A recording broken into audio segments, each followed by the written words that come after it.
اعوذ باللہ من الشیطان الرجیم بسم اللہ الرحمن الرحیم رب اشرح لی صدری ویسر لی امری واحلل عقدۃ من لسانی یفقہوا قولی رب یسر ولا تعسر وتمم بالخیر اللہم لا سہل الا ما جعلتہ سہلا وانت تجعل الحزن اذا شئت سہلا اللہم انفعنی بما علمتنی وعلمنی ما ینفعنی وزدنی علما آمین یا رب العالمین۔ آج ہم انشاءاللہ اللہ کے خاص فضل و کرم سے سورہ نساء کی آیت نمبر 4 سے آنورڈ دیکھیں گے۔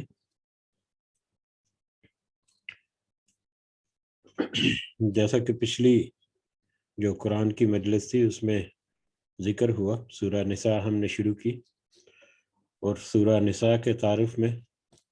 یا سورہ نساء کے حوالے سے کچھ اہم باتیں جو ہم نے ذکر کی، ان میں جو اسلام کے دور سے پہلے جو پسے ہوئے طبقات تھے، وہ طبقات یا وہ لوگ، معاشرے کے وہ احباب جن کو ان کا حق نہیں دیا جاتا تھا اور جن کو معاشرے کے جو وسائل ہیں ان کی تقسیم میں ان کو پیچھے رکھا جاتا تھا، ان کے بارے میں اور عائلی قوانین کے بارے میں، خاندانی نظام کے متعلقہ بہت سارے جو قوانین اور بہت سارے جو احکامات ہیں وہ اس سورہ مبارکہ میں، سورہ نساء میں آئے ہیں، اور ان میں سے بھی خاص کر عورتوں کا اور یتیموں کا یہاں پر ذکر ہوا۔ عورتیں اور یتیم، ان کو بھی بہت حد تک پہلے دور میں بہت ہی ناانصافی کی جاتی تھی ان کے ساتھ، طرح طرح سے، معاشرتی طور پر بھی اور معاشی طور پر بھی۔ اس کے علاوہ اس سورہ مبارکہ میں منافقین کا اور اہل کتاب کا دوسرا ان کا بھی تذکرہ ہے۔ تو جیسے جیسے ہم آگے بڑھیں گے ہم انشاءاللہ وہ ڈیٹیل آتی جائیں گے تو ہم دیکھتے جائیں گے۔ پہلی 3 آیات جو ہم نے پڑھی تھی، 3 آیات میں جو اللہ تعالیٰ نے یہاں پر ہمیں ذکر کیا، جو ٹاپک شروع ہوا ہے، جیسا کہ ذکر ہوا کہ عائلی قوانین کے بارے میں، اور اس میں بھی خاص کر خواتین، عورتوں کے بارے میں اور یتیموں کے بارے میں، ان کے حقوق یا ان کے جو معاملات ہیں ان میں انصاف کرنے کا، اس کی بہت زیادہ تلقین بلکہ احکامات یہاں پر ہمیں ملیں گے۔ تو پہلی 3 آیات میں ہم نے دیکھا تھا کہ اللہ تعالیٰ نے شروع میں ہی، اس سورہ مبارکہ کے شروع میں ہی اللہ تعالیٰ نے کہہ دیا کہ اس رب سے ڈرو، اے لوگو، اس اللہ کے ڈرو اور اس رب سے ڈرو جس نے تمہیں ایک ہی جان سے پیدا کیا اور پھر اس سے اس کا جوڑا بنایا اور بہت سارے مردوں اور عورتوں کو اس دنیا میں پھیلا دیا، اور پھر دوبارہ سے کہا کہ تم اللہ سے ڈرو، اس طرح سے ڈرو جس طرح سے تم اللہ کا نام لے کے سوال کرتے ہو، اور اپنے جو رحمی رشتے ہیں، جو قریبی خونی رشتے ہیں، ان کے بابت بھی ڈرو کہ ان سے توڑنے والے نہ مت بن جانا، بلکہ ان کے توڑنے سے بھی ڈرو۔ تو بے شک اللہ جو ہے، یہ سارا نظام جو انسان اس دنیا میں پھیلے ہوئے ہیں اور جو ان کا آپس میں تعلق ہے، جو ان کا آپس میں لینا دینا ہے، جو ان کے آپس میں معاملات ہیں، اللہ تعالیٰ تو ان کی نگرانی بھی کرنے والا ہے۔ پہلی آیت میں ہمیں واضح اشارہ مل گیا کہ عورتیں اور مرد، عورت اور مرد سب کے سب برابر ہیں، اور ان میں اللہ تعالیٰ کی طرف سے دونوں کے حقوق اور دونوں کے فرائض اور دونوں کے رسپانسبلٹیز جو ہیں وہ مقرر ہیں، اور ایک دوسرے کے ساتھ تعلقات جو ہیں ان کو استوار کر کے رکھنا، یہ اس کی تلقین ہمیں پہلی ہی آیت میں مل گئی۔ اور دوسری آیت میں پھر جو دوسرا پسا ہوا طبقہ یتیموں کا، جو خاص کر یتیم، جو نابالغ، جو بچے جن کے پیچھے وارث یا نگران جو ہیں، جن کے پاس ان کی دولت آ گئی، وہ ان کے ساتھ طرح طرح سے ناانصافیاں کرتے تھے، تو پھر دوسری آیت میں یتیموں کے بارے میں بھی کہہ دیا کہ ان کے مال کو اچھے مال کو برے مال سے مت بدلو، اور ان کے مالوں کو ایسا نہ ہو کہ ہڑپ ہی کر جاؤ، کیونکہ اللہ تعالیٰ جو ہے وہ تو گناہوں کو اللہ تعالیٰ تو سب کچھ دیکھ رہا ہے، اور یہ ہڑپ کر جانا مالوں کو، یہ تو بڑا گناہ ہے۔ یتیم کے مال کو ہڑپ کر جانا یہ بہت بڑا کبیرہ گناہ ہے۔ اور پھر تیسری آیت جو بہت ہی اہم تھی 2-3 حوالوں سے، اس میں مردوں کے لیے جو شادیوں کی تعداد کی اجازت ہے، بیویوں کی تعداد کی اجازت، وہ بھی یہاں پر تھی کہ اگر تمہیں شک ہو یا ڈر ہو کہ تم اس یتیم لڑکی سے یا اس یتیم بچی سے جس کو تم نے پالا پوسا اس کے ساتھ تم انصاف نہیں کر سکو گے، تو تمہارے لیے بہتر ہے کہ تم اس کے علاوہ کسی دوسری عورت سے شادی کرو، اور وہ شادی جو ہے تم 2 عورتوں سے کر سکتے ہو، 3 سے کر سکتے ہو، 4 سے کر سکتے ہو، لیکن اگر تمہیں اس چیز کا بھی ڈر ہو کہ تم ایک سے زیادہ بیوی ہونے کی صورت میں تم آپس میں ان کی آپس میں انصاف ان کو نہیں کر سکو گے، تو پھر تمہارے لیے بہتر ہے کہ تم ایک ہی شادی کرو، ایک ہی تمہارے لیے کافی ہے، یا وہ لونڈی، وہ غلامہ جو ہے، لونڈی جس کے تم مالک ہو۔ اور غلام کا بھی تصور ہم نے دیکھا تھا، پہلے معاشرے میں تھا، سیل پرچیز کی جاتی تھی، یا جنگ میں مال غنیمت کے طور پر بھی جو جن کو قید کیا جاتا تھا ان کو پھر بعد میں غلام بنا لیا جاتا تھا۔ تو کیسے اسلامی نظام نے پھر بتدریج یہ غلامی کا نظام جو ہے اس وقت کا، اس کی پوری زنجیروں کو توڑ کر اس معاشرے کو، یا اس دنیا کو، معاشرے کو نہیں، پوری انسانیت کو، اس بہت بڑی کبھی جو ان کی حرکت تھی، یا یہ کبھی قسم کا یہ جو رواج تھا، یہ دنیا میں معاملے چل رہے تھے، اس کو ڈسکریج کر کے اس سے پیچھا چھڑا دیا۔ تو یہاں تک ہم نے پڑھا تھا۔ اگلی آیت میں ہم دیکھیں گے اللہ تعالیٰ کیا کہتے ہیں۔ اعوذ باللہ من الشیطان الرجیم۔ وآتوا، اور تم سب دے دو، النساء، عورتوں کو، صدقاتہن نہلا، ان کے مہر خوشی سے، اور تم ان عورتوں کو ان کے مہر خوشی سے دے دو۔ اب یہ کون سی عورتیں ہیں؟ یہاں پر خاص کر ان عورتوں کا ذکر ہے سب سے پہلے جو اگر تو جو یتیم جس کی پرورش کی گئی اس کے ساتھ بھی نکاح کرنے کی اجازت ہے۔ آگے آنے والی آیات میں وہ ہمیں ملے گا کہ اس سے بھی اجازت ہے، بڑے ٹرمز اینڈ کنڈیشن یا بڑی احتیاط کے ساتھ، لیکن پریفرڈ یہی ہے جو پچھلی آیت میں کہا گیا کہ اگر تمہیں ڈر ہے کہ تم ان کے ساتھ انصاف نہیں کر سکو گے، اور اس کا ذکر ہوا تھا کہ انصاف کرنے کا مطلب اگر کسی بچی کو اپنے ہی گھر میں پالا ہوا ہے اور اسی کے ساتھ شادی ہے، تو اس کا تو کوئی پرسان حال نہیں ہوگا، کل کو اس کے ساتھ تم اگر کوئی ظلم زیادتی کرتے ہو تو اس کا تو کوئی پوچھنے والا ہی نہیں، اور اس کے مالوں کو ہڑپ کر جانے کا بھی ایک تھا پہلے، اس نیت سے کہ اس کو مہر نہیں دینا پڑے گا، یا اس کے جو مال ہے اس کی وراثت کا، یا اس کے ذمہ جو اس کے پاس جو مال ہے جس کی وہ مالکہ ہے وہ بھی ہڑپ کر جاؤ گے۔ تو اس طرح کی نیتوں کے ساتھ مطلب پہلے معاملات ہوتے تھے۔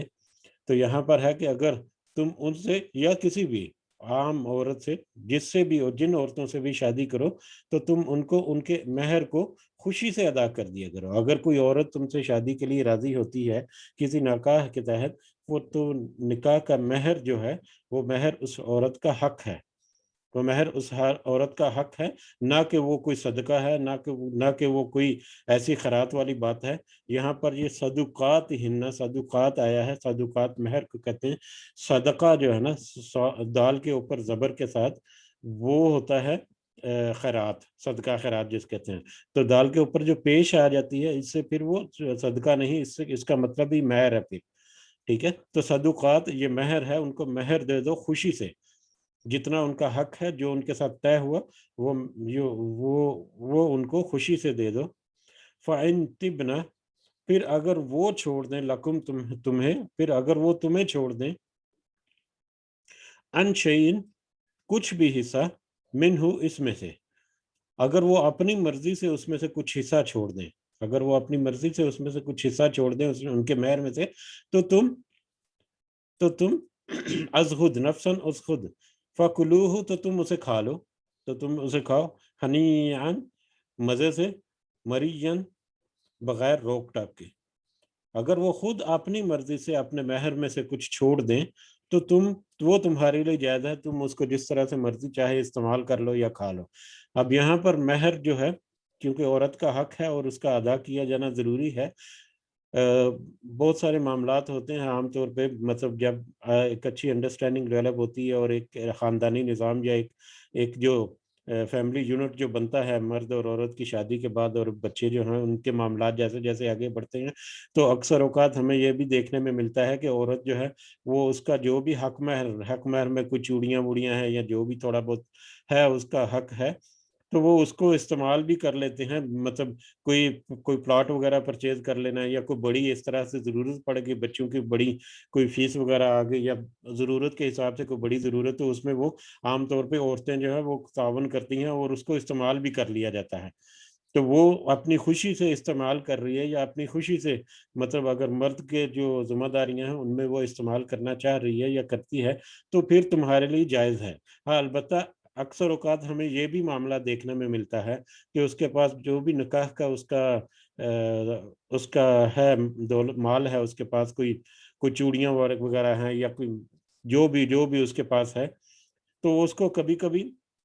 کبھی نہیں اکثر یہ بھی ہوتا ہے کہ اس سے ادھار کی صورت میں بھی بندہ لے لیتا ہے کہ چلے اگر چوڑیاں ہیں آج مجھے ضرورت ہے تو ان کو بیچ کے ضرورت پوری کرتے ہیں، بعد میں تمہیں چوڑیاں بنوا دوں گا، اس صورت میں پھر اس کا مہر جو ہے حق جو ہے اس کو واپس کرنا، یہ بھی اس کا بڑا خاص خیال رکھنا چاہیے کیونکہ اس عورت کا حق ہے اور اس وعدے پر اسے لیا گیا کہ وہ واپس اس کو لوٹا دے گا جب بھی حالات اچھے ہو جائیں گے یا جب بھی ان کے معاملے جو ہیں درست ہو جائیں گے۔ بے شک عورت اور مرد کا آپس میں جتنا بھی اچھا تعلق ہے، لیکن یہ حق مہر جو ہے یہ عورت کا حق ہے، اس کی جائیداد ہے، اس کی پراپرٹی ہے، تو یہ اس کے پاس ہی رہنا چاہیے، یہی یعنی ایک احسن بات جو ہے وہ یہی ہے۔ بہرحال اگر وہ کسی بھی طریقے سے تمہیں اپنا حق مہر پورے کا پورا یا اس میں سے کچھ حصہ معاف کر دیں یا تمہیں استعمال کرنے کے لیے دے لیں تو تمہارے لیے جائز ہے، تو پھر تم اسے اپنی ضرورت کے مطابق جس طرح چاہو مزے لے کر استعمال کر سکتے ہو۔ ولا تو اس السفہاء، اور مت دو تم نادان لوگوں کو، اموالکم اپنے مالوں کو، اللاتی جنہیں جعل اللہ تعالیٰ نے بنایا ہے اللہ نے، لکم تمہارے لیے، قیاماً سہارا، ورزقو اور تم سب کھلاؤ انہیں فیہا اس میں، وقسوہم اور تم سب پہناؤ انہیں، وقول لہم قولا معروفا اور تم ان کے ساتھ بات کرو اچھے طریقے سے، اچھی اور معروف طریقے سے پیش آؤ۔ اب اس آیت میں آیت نمبر 5 جو ہے، اس 5 نمبر آیت میں اللہ تعالیٰ نے کہا ہے کہ تم اپنے مالوں کو نادان لوگوں کے سپرد نہ کر دو، بلکہ اس میں سے ان کو کھلاؤ پلاؤ اور ان کے اوپر پہنانے کے لیے بھی خرچ کرو اور ان کے ساتھ معروف بات کرو۔ اب یہاں پر دوبارہ تھوڑا سا موضوع پلٹتا ہے یتیموں کی طرف۔ پچھلی آیات میں جیسے کہ ہم نے پڑھا تھا آیت نمبر 2 میں کہ یتیم کا مال ہڑپ کر جانے کی بہت سخت الفاظ میں اللہ تعالیٰ نے منع کیا ہے اور اس کے لیے بہت ہی مطلب بہت ہی برا جو ہے یہ عمل جو ہے اس کو قرار دیا گیا ہے، بلکہ گناہ کبیرہ جو ہے وہ کہا گیا ہے۔ اب یہاں پر یتیم کے بارے میں مطلب دوبارہ سے آ گیا کہ اگر تمہارے پاس کوئی ایسا یتیم آ جائے جو ابھی نابالغ ہے، جو ابھی بچہ ہے، جو ابھی ناتواں ہے، جو ابھی فہم نہیں رکھتا اور اس کے پاس کوئی اس کی دولت ہے، جیسے اس کے والدین کی، اس کے والد کا کوئی تجارت کا معاملہ تھا جو اس کے والد کی وفات کے بعد اس کی دیکھ بھال کرنے والا کوئی نہیں اور تم اس کے سرپرست یا نگران کے طور پر تمہیں چنا گیا ہے یا تم اس کے نگران بن جاتے ہو کسی بھی طرح سے، تو تمہارے پاس ان کی جو بھی کوئی کاروبار آتا ہے یا کوئی ان کا کوئی مال ایسا آتا ہے، بینک اکاؤنٹ وغیرہ ایسا آ گیا تمہارے پاس، یا کوئی ان کی جمع پونجی جو تمہارے ذمہ لگ گئی، تو اس کو تم نادان لوگوں کے ان کے حوالے سے ایسے ہی نہ کر دو کہ وہ اس کو ضائع کر دے۔ اب یہاں پر جو نقطے کی بات ہے کہ اللہ تعالیٰ نے کہا کہ اموالکم اپنے مالوں کو تم ان کے حوالے مت کر دو جو نادان ہے، جو ابھی ناسمجھ ہے۔ اپنے مالوں سے کیا مراد ہے یہاں پر کہ مال جو ہے وہ عام طور پر یہی سمجھا جاتا ہے کہ افراد کی ملکیت میں ہوتا ہے. میرا مال جو ہے میرے نام پر ہے, میری ملکیت ہے, میں اس کو جیسے مرضی خرچ کروں. لیکن اجتماعی طور پر جتنی جتنی مال دولت ہے اس دنیا میں یا اس علاقے میں یا اس ملک میں موجود ہے, وہ سارا اجتماعی طور پر اس معاشرے کی بیٹرمنٹ کے لیے یا اس جو معاشرے کی بھلائی کے لیے ہونا چاہیے, نہ کہ اس کی برائی کے لیے, نہ کہ اس کی ایسے کاموں کے لیے جس میں بے راہ روی یا نقصان کے اندیشے ہوں. ٹھیک ہے, تو اپنے مالوں سے یہاں پر یہ مراد ہے کہ اگر کسی کا بھی کوئی مال ہے, اس مال کو وہ ناحق استعمال کرتا ہے معاشرے میں کچھ ایسے کاموں کے لیے جس سے برائیاں پھیلتی ہیں, جسے فحش کچھ معاملات بگڑتے ہیں. مطلب کسی مطلب ایسے نادان کے پاس کوئی مال آ گیا اور اس کو کوئی نہ سمجھ ہے وہ, اور اس کو پتہ ہی نہیں کہ مطلب صحیح اور غلط چیز کیا ہے, اس میں فرق کی تمیز نہیں, اور وہ اس مال کو وہ فار ایگزامپل وہ کوئی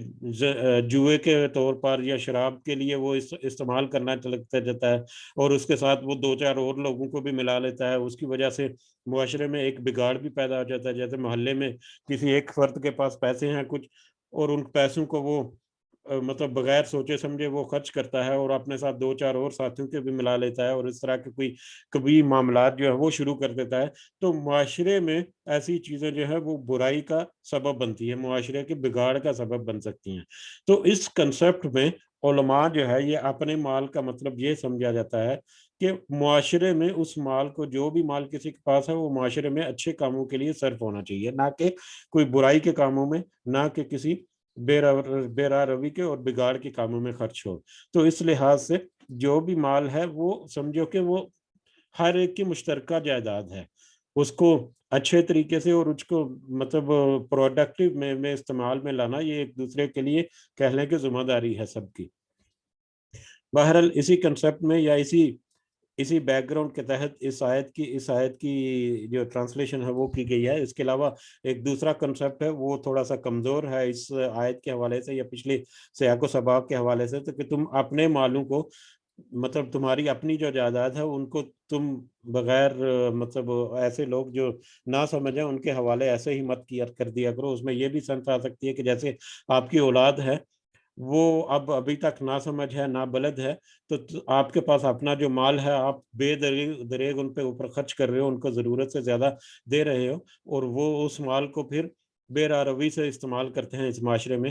تو اس طرح کا بھی کنسپٹ اس آیت کی ایکسپلینیشن میں ملتا ہے, لیکن وہ تھوڑا سا کمزور اس لیے ہے یا کم ریلیونٹ اس لیے ہے کہ آگے آنے والی آیات میں یتیموں کا ہی تذکرہ ہوا ہے. بہرحال دونوں معاملات جو ہے نا, دونوں طرح کے معاملات اس میں فٹ ہو جاتے ہیں. تو اللہ تعالیٰ کہہ رہے ہیں کہ ایسے لوگوں کو جو ابھی ناتواں ہیں, نابلد ہیں, جن کو ہمیں سمجھ نہیں, ان کو تم ان کے مال یا اپنے مال جو ہیں وہ ان کے حوالے ایسے ہی نہ کر دو. یتیموں کے مال اگر تمہارے پاس آ گئے تو تم اپنے پاس رکھو. کب تک؟ اسے آگے آنے والی آیت میں پڑھیں گے ہم. بہرحال تو پھر اب کیا کرنا ہے, وَارْزُقُوهُمْ فِيهَا وَاكْسُوهُمْ, اور تم اس میں سے ان کو کھلاتے پلاتے بھی رہو اور ان میں سے پہناوے کا بھی پہناؤ بھی انہیں, یعنی ان کے کھانے پینے کا, ان کے پہننے کا, ان کے بیٹھنے اٹھنے کا, ان کی رہائش کا, ان کی تعلیم و تربیت کا, جو بھی ضروری اخراجات ہیں جو اس کی تربیت کے لیے, اس کی بڑھوتری کے لیے ضروری ہیں, وہ اخراجات تم کرو اس مال میں سے. ٹھیک ہے, وَقُولُوا لَهُمْ قَوْلًا مَعْرُوفًا, اور ان کے ساتھ اچھی اور معروف بات کرو. ان کے ساتھ یتیم سمجھ کے ان کو بس جھڑکنا ہی شروع نہیں کر دینا, بلکہ تمہاری جو اپنی اولاد ہے, جس طرح سے تم اپنی اولاد کی تربیت کر رہے ہو, جس طرح سے اپنی اولاد کو نصیحتیں کرتے ہو, اپنی اولاد کے ساتھ پیار کرتے ہو, اسی طرح یتیم بچے جو ہیں ان کا بھی حق ہے کہ تم ان کے ساتھ بھی معروف طریقے سے, اچھے طریقے سے ان کے ساتھ بات کرو. ان کی تعلیم و تربیت, ان کی پرورش, ان کے ساتھ روزمرہ کے معاملات جو ہیں وہ ان کے ساتھ اچھے طریقے سے, معروف طریقے سے کرو. وَابْتَلُوا, اور تم آزماتے رہو, آزمائش کرتے رہو ان کی. اب وہ جو نادان لوگ ہیں جو تمہاری سرپرستی میں ہیں یا تمہاری زیر سایہ تمہارے پل رہے ہیں, جن کی تعلیم و تربیت تمہارے ذمہ ہے, تو ان کو تم بیچ بیچ میں آزماتے بھی رہو. یہ بھی ان کی پارٹ آف ٹریننگ ہے مطلب جیسے ان کو تعلیم دینا ہے، جیسے ان کو روزمرہ کے معاملات باقی سکھانے ہیں، اس میں پیسے کو کیسے خرچ کرنا ہے اور پیسے کو خرچ کرنے میں مطلب پرائیورٹیز کیا ہیں ان کو کیسے سیٹ کرنا ہے، اور مطلب نفع بخش چیزوں میں یا بھلائی کے کاموں میں استعمال کرنا پیسہ، اس کی ترغیب دینا اور اس کی ٹریننگ کرنا، یہ بھی ہماری والدین کی ذمہ داری میں سے ایک ذمہ داری ہے۔ تو بالکل اسی طرح سے تم ان سب کی بھی آزمائش کرتے رہو، ان یتیموں کی بھی، یتامہ یتیموں کی، حتیٰ یہاں تک کہ اذا بلغ النکاح، وہ بلوغت وہ پہنچ جائیں نکاح کی عمر کو، یہاں تک کہ وہ نکاح کی عمر کو پہنچ جائیں، تب تک ان کی آزمائش کرو جب تک کہ وہ نکاح کی عمر کو پہنچ جائیں۔ اور اس کا ہم نے شروع میں تذکرہ کیا تھا کہ جو مرد ہے یا لڑکا ہے وہ یتیم اس وقت تک ہے جب تک کہ وہ نکاح کی عمر کو نہ پہنچ جائے، اور بچی یا عورت جو ہے اس کو یتیم کا درجہ یا یتیم کی کیٹیگری میں تب تک آئے گی جب تک کہ اس کی شادی کر دی جائے، ٹھیک ہے؟ تو ان یتیموں کی تم تھوڑی بہت آزمائش بھی کرتے رہو، پیسہ ان کے تھوڑا دے کے ان کو دیکھو، ان کی ٹریننگ وغیرہ کرو، پھر اس میں دیکھو کہ کیا وہ اس اہل ہو چکے ہیں کہ وہ اب اپنی جائیداد کو یا اپنا جو بھی ان کا مال ہے اس کو وہ اچھے طریقے سے بھلے طریقے سے استعمال کر سکتے ہیں۔ فَإِنْ آنَسْتُمْ، پھر تم پاؤ اگر انہیں، منہم ان میں سے، ان میں رشدن سمجھداری، تمہیں لگے کہ وہ اب سمجھدار ہو گئے، فَدْفَعُوا، تو تم سب ان کے حوالے کر دو، الیہم، ان کی طرف، اموالہم، ان کے مال، جب وہ تمہیں لگے کہ وہ مطلب پختہ ذہن ہو چکے اور سمجھداری ان میں آ گئی، تو تم ان کے مال ان کے حوالے کر دو۔ وَلَا تَأْكُلُوهَا، اور مت کھاؤ اسے، اسرافاً، فضول خرچی کر کے، وَبِدَارًا، اور جلدی جلدی میں۔ اب اس مال کو جب تک کہ وہ سمجھداری کے سٹیج میں نہیں پہنچ جاتے، جب تک کہ وہ اس اہل نہیں ہو جاتے کہ وہ اپنے مال کو وہ خود مطلب خرچ کر سکے، تب تک جو تمہاری ذمہ داری میں جب تک ان کا مال ہے، بے شک اس میں سے تمہیں اس میں سے خرچ کرنے کی اجازت ہے، لیکن وَلَا تَأْكُلُوهَا إِسْرَافًا وَبِدَارًا، اور اس سب کو، ان کے مال کو تم فضول خرچی میں اور جلدی جلدی میں مت کھاؤ، ان یکبروا، کہ وہ سب بڑے ہو جائیں، کہ وہ سب بڑے ہو جائیں۔ اب اس کا یہ ہے کہ اتنی جلدی جلدی میں یا اتنی اتنی مطلب فضول خرچی میں اس کو مت خرچ کر دو کہ ان کے بڑے سے ہونے سے پہلے ہی تم مال ان کا ہضم کر دو یا خرچ کر دو یا ختم کر دو۔ اب اس میں یہ بھی ہے کہ اگر مثال کے طور پر ایک فیملی ہے، وہ ہینڈ ٹو ماؤتھ ہے، ان کے پاس کچھ بہت زیادہ ایکسٹرا وسائل نہیں ہے، پاس وہ اپنا خرچہ ورچہ آرام سے گزارا کر رہے ہیں، کھانا پینا مہینے کا یا تھوڑا بہت جتنا بھی ان کی ضروریات ہیں، اللہ تعالیٰ نے ان کی اتنی انکم دی ہے کہ وہ اس کو پوری کر رہے ہیں۔ اب ان کے پاس کوئی یتیم بچہ آ گیا، اس کے ساتھ اس کا مال بھی آ گیا جو اس کی نگرانی میں ہے، تو اب ایسا نہ ہو کہ تمہارے پاس جب یتیم کا مال لگے تو تم اپنی حدوں سے پھلانگنا شروع کر دو۔ ایسا نہ ہو کہ تمہارے پاس یہ کوئی یتیم کا مال آیا تو تم نے اس میں برگر اور KFC لانی شروع کر دی ہیں اور فضول اللہ تڑلے جو ہیں اس طرح کے خرچے شروع کر دیے ہیں، مطلب اپنی چادر سے بڑھ کر، اور تمہارے ذہن میں یہ ہو، یا تمہارا رویہ چاہتے یا نہ چاہتے یا ارادی غیر ارادی طور پر تم اس طرح سے معاملات یا اس طرح سے اپنا اس کو خرچ کرنا شروع کر دو کہ اس بچے کے بڑے ہونے تک، سمجھدار ہونے تک تم اس کا پورا مال ہی خرچ کر جاؤ، تو تم ان کے مالوں کو مت کھاؤ فضول خرچی کرتے ہوئے، اس میں فضول خرچی، اس میں بلا وجہ مطلب اپنی حدوں سے باہر نکل کر مت خرچ کرو، بلکہ مناسب حد تک جتنی تمہیں ضرورت ہے، جتنی اس بچے کی پرورش کے لیے ضرورت ہے، چاہے وہ اس بچے پر ہو یا چاہے وہ ملا کر مال کا استعمال کرنا، جس کا پہلے بھی تذکرہ ہوا تھا اور بعد میں کچھ آیات میں آئے گا، تو جس بھی طرح سے خرچ کرو تو مناسب طریقے سے تھوڑا تھوڑا کر کے، جتنی ضرورت ہے اتنے ہی تحت، اور اتنی جلدی جلدی نہیں کہ اس کے بڑے ہونے تک اس کا سارا مال ہی ختم ہو جائے۔ وَمَنْ كَانَ غَنِيًّا فَلْيَسْتَعْفِفْ، اور اگر تم میں سے، اور جو ہو مالدار تو چاہیے کہ وہ بچا رہے، اگر تم میں سے کوئی مالدار ہے، کوئی ایسا شخص ہے بہت ہی اچھا کھاتا پیتا ہے، اس کے پاس مال و دولت کی کثرت ہے، یا وہ بڑے آرام سے اپنا گزارا کر رہا ہے، اس کے پاس کوئی اضافی بھی کچھ انکم یا سیونگ ہو جاتی ہے، تو ایسی صورت میں اگر تمہارے پاس کوئی مال یتیم آ جائے اور اس کے ساتھ کوئی مال آ جائے، تو تمہیں چاہیے کہ تم اس سے بچے رہو. اس سے بچے رہو کا مطلب کہ اس یتیم کے مال کو خرچ کرنے سے بچے رہو. یہ تمہارے لیے بہتر ہے جہاں تک ممکن ہو کہ تم اس کے مال کو یتیم کے مال کو خرچ ہی نہ کرو، اس کو سیو رہنے دو، اس کو سیپریٹ ہی رکھو. اگر کوئی تجارت یا کاروبار کا معاملہ ہے اس کا، تو اس کا حساب کتاب ہی الگ رکھ لو جہاں تک تمہارے لیے ممکن ہے، اور اس کے کاروبار کے چلانے کے سلسلے میں جو بھی ہے وہ چلتا رہے، لیکن اپنے ساتھ مت ملاؤ، یا یتیم کے اوپر اس کی پرورش وغیرہ میں جو خرچ کرنا ہے تو تمہارے لیے بہتر ہے کہ تم اپنی طرف سے کر لو، یتیم کے مال خرچ کرنے سے بچے رہو. اگر تمہارے پاس اتنا ہے تو اللہ تعالیٰ کہہ رہے ہیں کہ تمہارے لیے بہتر یہ ہے کہ تم اس سے بچے رہو کہ تم یتیم کے مال کو خرچ کرو. ومن کان فقیرن، اور اگر ہو تم جو ہو فقیر. فقیر سے مطلب کوئی غریب ہے، کوئی لو انکم ہے، جس کے پاس زیادہ وسائل نہیں، جن کی اپنی روزی روٹی جو ہے وہ بڑی مشکل، اپنے ہی خرچے جو ہے بڑی مشکل سے پورے ہوتے ہیں، تو ان کے معاملے میں کیا ہے، فلیأکل، تو چاہیے کہ وہ کھائے بالمعروف، جائز طریقے سے، جیسا کہ پہلا ذکر ہوا کہ تھوڑا بہت جتنی ضرورت ہے اتنا سا اس میں سے استعمال کریں، کہ جس سے اس کا جو مال ہے یتیم کا وہ معروف طریقے سے جتنی ضرورت ہے اس ضرورت کے تحت ہی صرف استعمال ہو.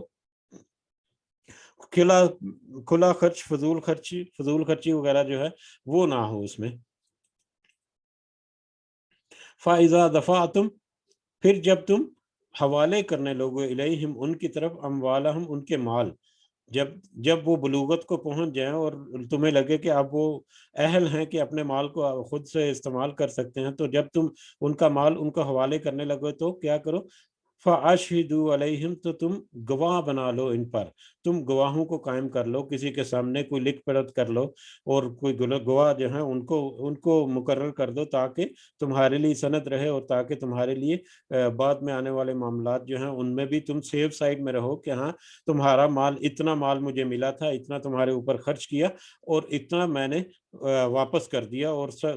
تمہارے علاوہ دوسرا کوئی ہے اس کے بھی علم میں ہے یہ. وَكَفَى بِاللَّهِ حَسِيبًا، اور کافی اللہ حساب کرنے والا. اور در حقیقت جو ایک ایک پائی کا حساب جو ہے وہ تو اللہ کے پاس ہی ہے، اللہ کافی ہے حساب لینے والا. ٹھیک ہے، تو اب تم نے غریب کے، یتیم کے اوپر اس کا مال کتنا آیا، اس کو کس نیت سے خرچ کیا، کس ارادے سے خرچ کیا، کتنا خرچ کیا، اس میں سے کتنا اس کے اوپر ہونا چاہیے تھا، کتنا تم نے فضول خرچی کی، کتنی تم نے کوشش کی اس کے مال کو بچانے کے لیے. ٹھیک ہے، تو یہ ساری جو تمہاری ظاہری اور باطنی، چاہے تمہارے دل میں جو کوئی نیتیں ایسی ہیں، کوئی ارادے ایسی ہیں، یا چاہے تمہارے ظاہری اعمال کیسے ہیں، اللہ تعالیٰ جو ہے وہ تو ایک ایک رائی کے دانے کے برابر جو تمہارے اعمال ہیں اور تمہاری نیتیں جو ہیں، ارادے جو ہیں، ان سے اللہ تعالیٰ باخبر ہے. اور اللہ تعالیٰ تو بہت بہتر ہے، کافی ہے حساب لینے والا، اور صحیح حساب جو ہے وہ تو قیامت کے دن تمہارے سامنے آ ہی جائے گا. اگر تم نے کوئی زیادتی کی ہے، کوئی ظلم والا معاملہ کیا ہے، تو اللہ تعالیٰ تو اس کا حساب جو ہے وہ لینے والا ہے، وہ تو کافی ہے. وہ ایک وقت آئے گا، دنیا میں تم نے ظاہری طور پر جو بھی معاملات کر دیے، لیکن تمہارے چھپے ہوئے معاملات جو ہیں وہ تو اللہ تعالیٰ دیکھ رہا ہے، اور اس کا حساب کتاب تو اللہ تعالیٰ لے گا ایک دن. لِلرِّجَالِ نَصِیبٌ، مردوں کا حصہ ہے، مما، اس میں سے جو ترک الوالدان، چھوڑ جائیں والدین، والاقربون، اور قریبی رشتہ دار، وللنساء، اور عورتوں کا نصیب، حصہ ہے، مما، اس میں ترک الوالدان والاقربون، جو چھوڑ جائیں والدین اور قریبی رشتہ دار. اب مما، اس میں سے جو کل، تھوڑا ہو، منہ، اس سے، او کسورا، یا زیادہ، چاہے وہ ترکہ جو ہے والدین یا قریبی رشتہ دار جو بھی چھوڑ کر گئے ہیں، چاہے وہ تھوڑا ہے یا زیادہ ہے، نصیبا مفروضہ، یہ حصہ جو ہے اللہ کی طرف سے مقرر کردہ ہے، اللہ تعالیٰ کی طرف سے یہ حصہ مقرر کردہ ہے. اب یہ آیت جو ہے، یہ آیت بھی بہت ذو معنی ہے، کہ جیسا کہ ذکر ہوا تھا پہلے کہ عورتوں کو ان کا حق خاص کر وراثت میں سب سے زیادہ وراثت کے معاملات میں عورتوں کی حق تلفی کی جاتی ہے، عورتوں کے ساتھ ناانصافی کی جاتی ہے، اور یہ کسی نہ کسی طریقے سے ظاہری یا چھپے سری طور پر آج بھی اس طرح کے معاملات جو ہیں وہ عام ہیں، بہت عام ہیں۔ بہنیں جو ہیں یا عورتیں جو ہیں اگرچہ وہ اپنا حق نہ بھی چھوڑنا چاہیں یا ان کا دل میں ہو کہ وہ لینا چاہتی ہیں، پھر بھی بھائی جو ہے وہ جذباتی ایموشنل بلیک میلنگ کر لی، بلکہ ایموشنل کی بھی ضرورت نہیں رہتی، اکثر جو ہے وہ تو مطلب ڈنکے کی چوٹ پر ان کے ساتھ معاملے ایسے کیے جاتے ہیں کہ ان سے سائن کرا لیے جاتے ہیں، یا ان کو جائیداد سے ان کا جو ورثہ ہے ترکہ ہے اس میں سے ان کو حصہ نہیں دیا جاتا۔ آج بھی یہ معاملے ہیں۔ بہرحال پہلے دور میں تو یہ بہت زیادہ شدت کے ساتھ تھے، اور اس وقت کوئی اس طرح سے قانون بھی نہیں تھا، کوئی اس طرح سے جو رواج چلتے آ رہے ہیں وہ چلتے ہیں، لیکن کوئی قانون بھی نہیں، نہ ہی شرعی لحاظ سے نہ ہی دنیاوی لحاظ سے۔ تو پھر جیسا کہ پچھلے آیات میں ذکر ہوا کہ عورتوں کو اٹھانے کے لیے، ان کے حقوق کو اجاگر کرنے کے لیے یتیموں کو ان آیات میں ذکر ہے، تو اس میں جو یہاں پر یہ ذکر کیا کہ مردوں کے لیے والدین اور قریبی رشتہ داروں کا جو ترکہ ہے اس میں حصہ ہے، اسی طرح سے عورتوں کو بھی والدین اور قریبی رشتہ داروں میں ان کا ترکہ یا ان کا حصہ موجود ہے، چاہے وہ تھوڑا ہو یا زیادہ ہو، چاہے وہ ترکہ جو ہے، چاہے جو مال جو چھوڑ کر گئے ہیں والدین اور قریبی رشتہ دار، چاہے وہ تھوڑی مقدار ہو یا زیادہ ہو، جتنا بھی ہو اس میں سے عورت کا بھی حصہ ہے اور مرد کا بھی حصہ ہے، نصیب مفروضہ۔ اور یہ جو حصے ہیں یہ اللہ تعالیٰ نے مقرر کر دیے، یہ اللہ تعالیٰ کی طرف سے فرض ہو گئی۔ یہ حصوں کو اپنی مرضی سے کانٹ چھانٹ کر کے اپنی مرضی سے اس میں فیصلے کرنا یہ کسی صورت بھی جائز نہیں۔ یہ دونوں کو سیپریٹ مردوں اور عورتوں کو دونوں کو سیپریٹ یہاں پر لکھ کر ایک برابری جو ہے اس کو قائم کر دیا اللہ تعالیٰ نے، کہ جہاں عورتوں کا جو حصہ ہے وہیں پر، جہاں پر مردوں کو حصہ ہے وہیں پر یہ مت بھولو کہ عورت کا بھی اس میں اتنا ہی حصہ ہے۔ وَإِذْ حَضَرَ الْقِسْمَةَ، اور جب آ جائیں وراثت تقسیم کے وقت، وراثت کی تقسیم کے وقت جب آ جائیں اولو القربہ والیتامى، کوئی غیر وارث قریبی رشتہ دار اور یتیم، کوئی قریبی رشتہ دار اور یتیم، والمساکین اور مسکین، اگر کوئی فرد جو اپنی جائیداد یا ترکہ چھوڑ کر رخصت ہو گیا اس دنیا سے، اب اس کے پیچھے جب اس کے بچے جو ہیں یا دوسرے قریبی رشتہ دار جو وارث ہیں، جب ان کی تقسیم کا معاملہ ہو تو اس تقسیم کے وقت یا اس کی تقسیم کے معاملے میں اگر کوئی غیر وارث قریبی رشتہ دار یا یتیم یا مسکین وغیرہ اگر وہ بھی آ جائیں تو کیا ہے، فَارْزُقُوهُمْ، تو تم سب کچھ ان کو بھی دے دو، انہیں بھی کچھ دے دو، منہو، اس میں سے، اس ترکے میں سے، وَقُولُوا، اور تم سب بات کرو، لَهُمْ، ان کے ساتھ، قَوْلًا مَعْرُوفًا، بھلے طریقے سے، اچھے طریقے سے۔ اب یہاں پر ہے کہ غیر وارث تقسیم، جائیداد تقسیم ہو رہی ہے، یا جو بھی اس کا ترکہ چھوڑ کر اس دنیا سے رخصت کر دیا، جو بھی وہ انسان ہے، وہ اپنے پیچھے مختلف طرح کا مال چھوڑ کے جاتا ہے، اس میں وہ اس کا مطلب جائیداد ہو سکتی ہے انٹینجیبل ایسٹ، جیسے کوئی پلاٹ ہے یا زمین ہے یا گھر ہے، دکان ہے، کاروبار ہے، اس طرح کے ہیں۔ اس کے علاوہ اس کی ذاتی ضرورت کی چیزیں ہوتی ہیں، اس کے علاوہ سافٹ کیش جسے کہتے ہیں، سافٹ کیش کا مطلب کوئی گھر میں کیش ہے یا استعمال کی ایسی چیزیں ہیں جو عام طور پہ گھروں میں استعمال ہوتی رہتی ہیں، تو مختلف طرح کی جو چیزیں جو اس کے متعلقہ تھیں یا اس کی ملکیت میں تھی، جب وہ چھوڑ کے مر گیا تو اس کے جو غیر وارث رشتہ دار قریبی یا یتیم یا مسکین، اکثر اوقات ہم نے دیکھا ہے کہ کسی نہ کسی نے کچھ نظر رکھی ہوتی ہے، کسی کا دل کرتا ہے کہ اس کی گھڑی مجھے دے دو، کسی کا دل کرتا ہے کہ اس نے اچھے کپڑے دیے، کوئی غریب مسکین آ گیا تو چلو اس کے کپڑے جو ہیں وہ مجھے یہ کپڑے جو ہیں وہ مجھے دے دو، یا اس کی دوسری ضرورت کی چیزیں ایسی ہیں تو وہ اگر کوئی تقاضا کر لے، یا اگر کوئی اس کے اوپر نظر رکھے ہوئے بیٹھے ہے، تو اس طرح کے معاملات میں جب یہ اکثر ہوتا ہے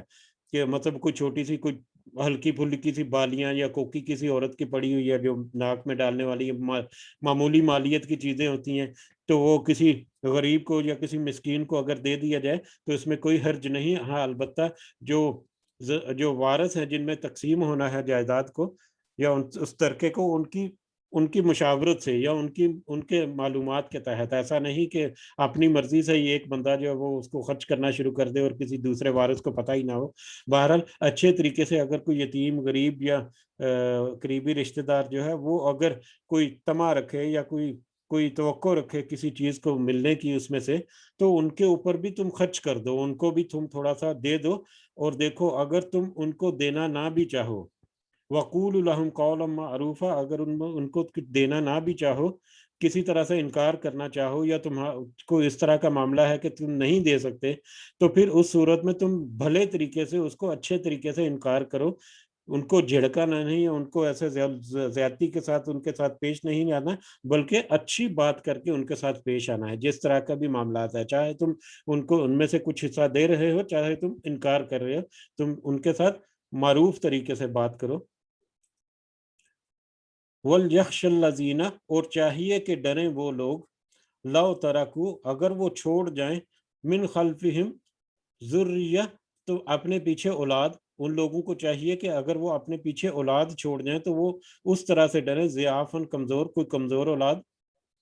خَافُوا, جس طرح سے ڈریں, عَلَيْهِمْ, ان پر. یہ سیم ایسا ہی ہے کہ تمہارے پاس اگر کوئی غریب یا مسکین یا کوئی اس طرح کا حقدار آ گیا ہے کوئی چیز لینے کے لیے, خاص کر اس میں سے بچے جو آ جاتے ہیں, کوئی یتیم اس طرح سے آ گیا, تو تم ڈرو اس چیز سے کہ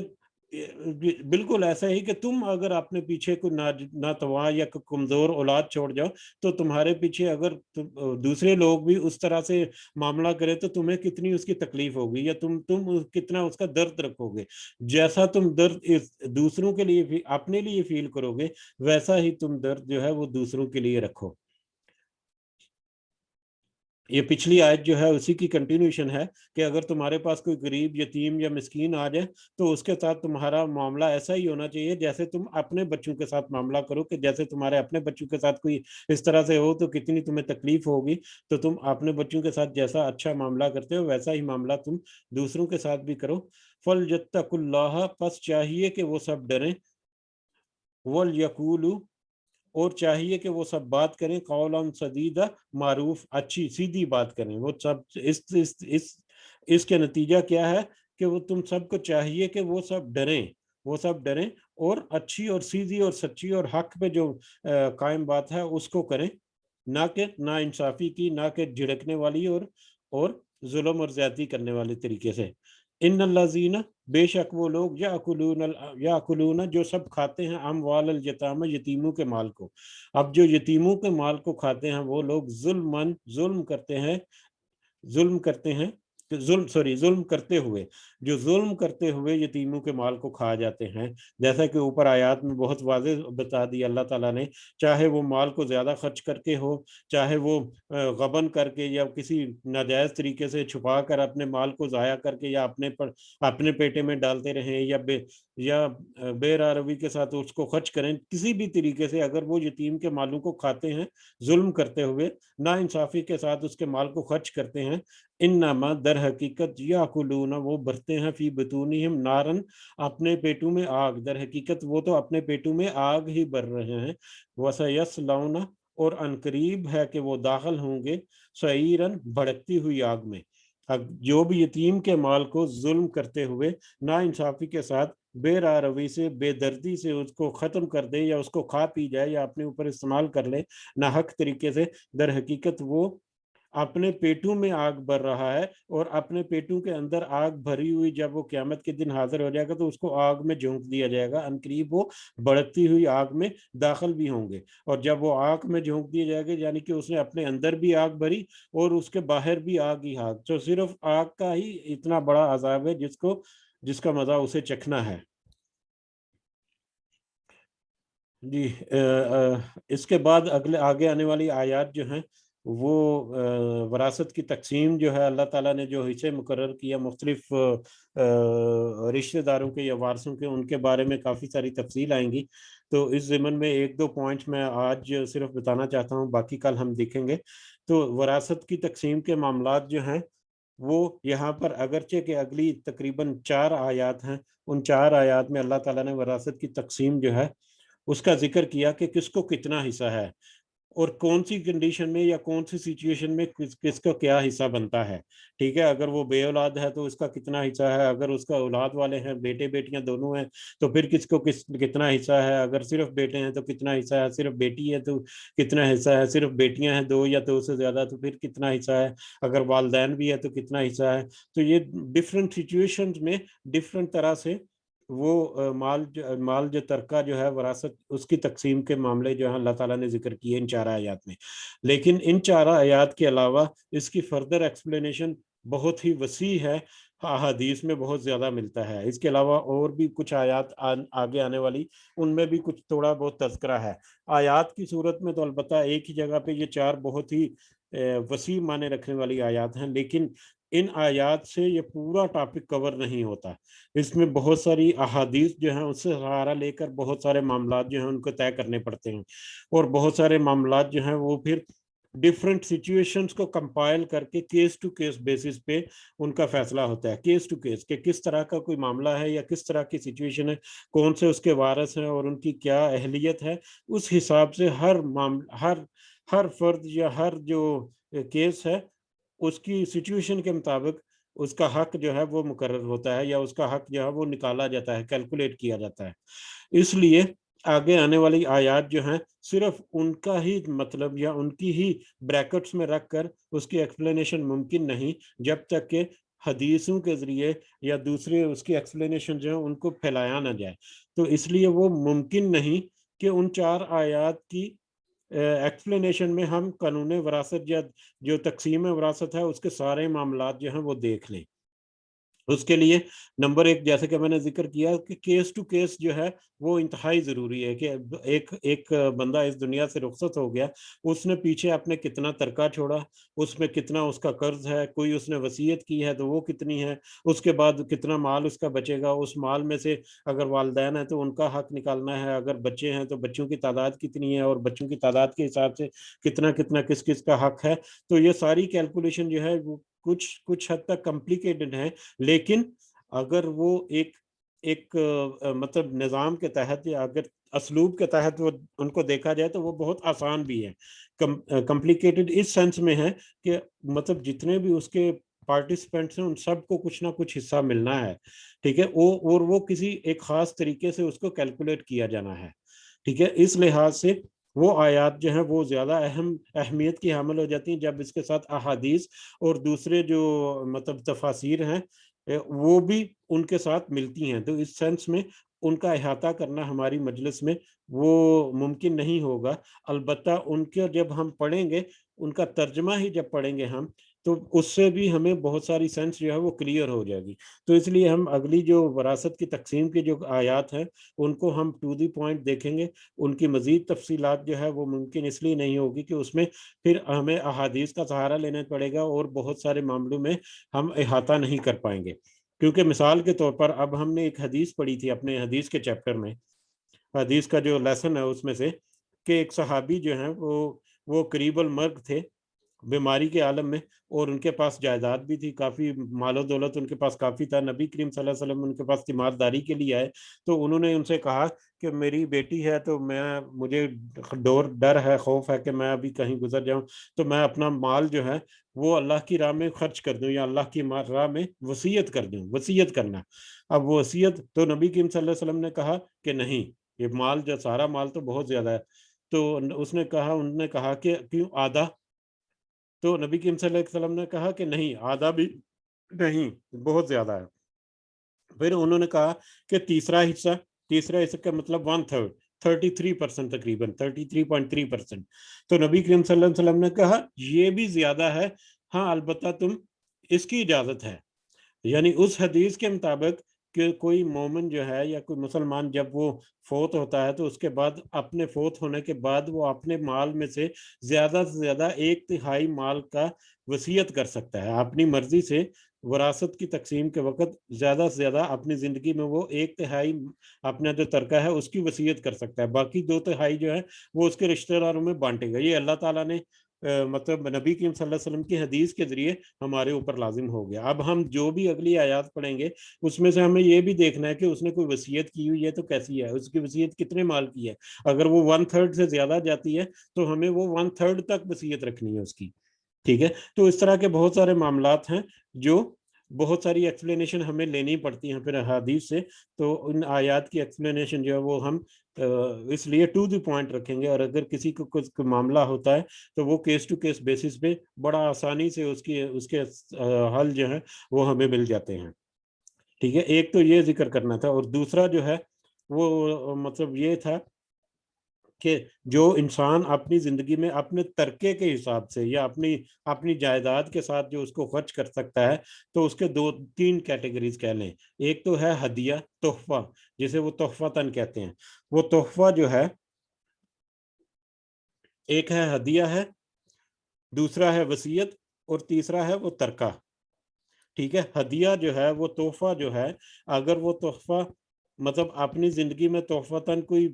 بھلائی کے کاموں میں یا نیک کاموں میں تحفتاً کوئی خرچ کر رہا ہے تو وہ ٹھیک ہے. لیکن کوئی میجر اپنی جائیداد میں سے, اپنے ترکے میں سے کوئی میجر پورشن یا کوئی بڑی انویسٹمنٹ یا بڑا حصہ اگر وہ اپنے وارث یا اپنے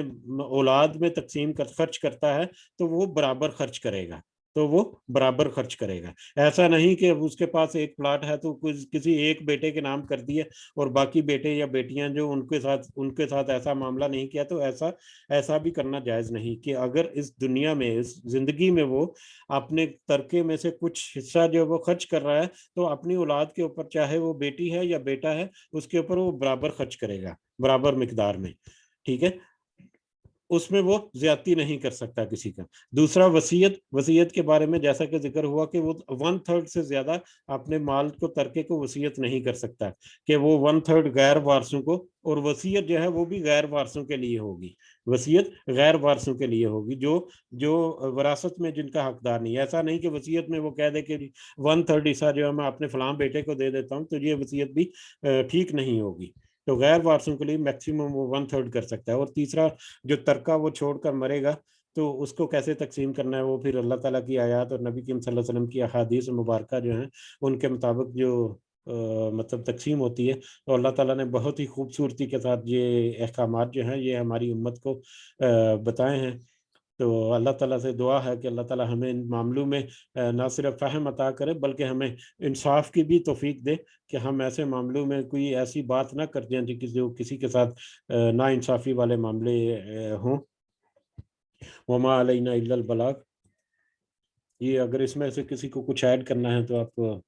ضرور ایڈ کر سکتے ہیں انشاءاللہ.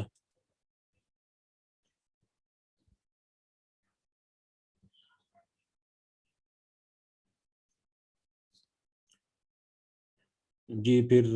اجازت چاہیں گے انشاءاللہ, کل آتے ہیں اگلی آیات کے ساتھ, اس دعا کے ساتھ کہ اللہ تعالیٰ صحیح معاملوں میں ہمیں فہم دے, اور جو کچھ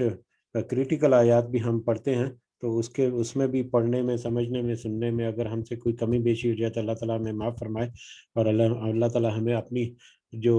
صحیح رہنمائی اور ہدایت ہے اس سے ہمیشہ ہمیں منور رکھے. آمین. ربنا تقبل منا انک انت السمیع العلیم وتب علینا انک انت التواب الرحیم. سبحان ربک رب العزۃ عما یصفون وسلام علی المرسلین والحمد للہ رب العالمین. سبحانک اللہم وبحمدک اشہد ان لا الہ الا انت استغفرک واتوب الیک. جزاکم اللہ خیرا. السلام علیکم ورحمۃ اللہ وبرکاتہ.